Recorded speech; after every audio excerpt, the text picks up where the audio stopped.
I want to ask, as someone who has a background in martial arts, but is only barely still practicing them, what do you hope non-martial artists can gain from watching the 52 Masters series?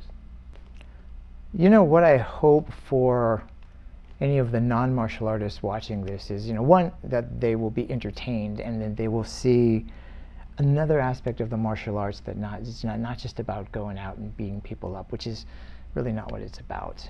Of course, martial arts, self-defense, it has to have that component. It has to be first and foremost about being able to protect yourself.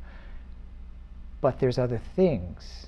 There is self-control, there is discipline, there is respect for yourself, respect for others, there is humility, and there also has to be fun and passion. And it's got to be something that, yeah, man, find a way to love it, because you can grind through it, but man, it'll be so much easier to go the long distance, to go the distance if you're having fun with it, right?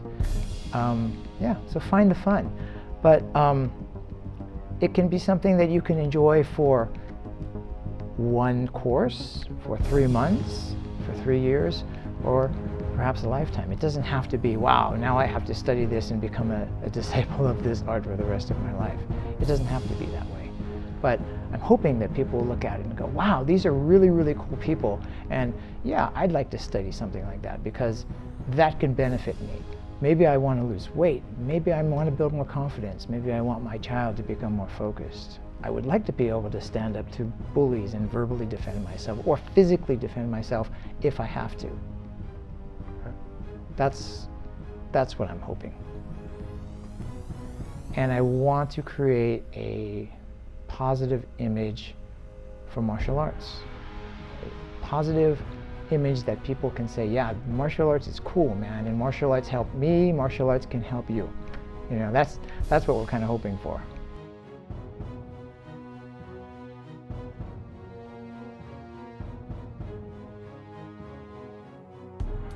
Did you think we'd get this far in the series?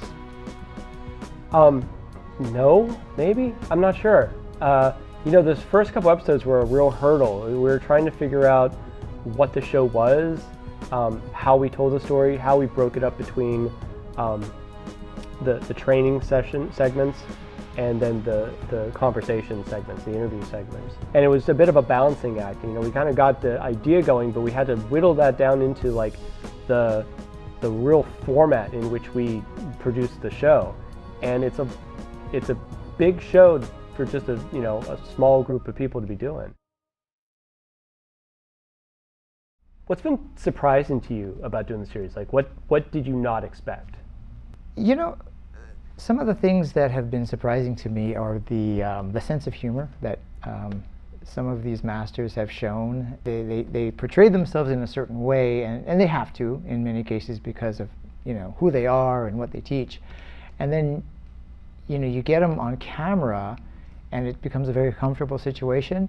They're just very human, and you get to see their humanity, and sometimes that's been really, really pleasantly surprised. And sometimes I go in kind of intimidated by these people because right. A lot of these people are my heroes growing up. Benny Urquidez and Fumio Demura, and the warmth that they show. Yeah. Tak Kubota's a crack up.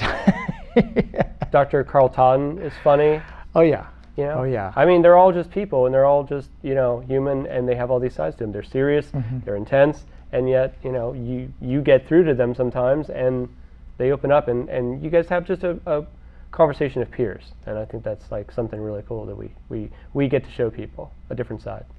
I think what's been a little surprising is that the interview itself has actually been the favorite part, and you would think, okay, we're going to ask them questions, but really, as they say in Hawaii, we're just talking story, and it just how happens that there are cameras there, and you really get to see the human side of them. Sometimes, they make you laugh unexpectedly. Sometimes I unexpectedly make people cry because, they're talking about something that's very dear to their hearts.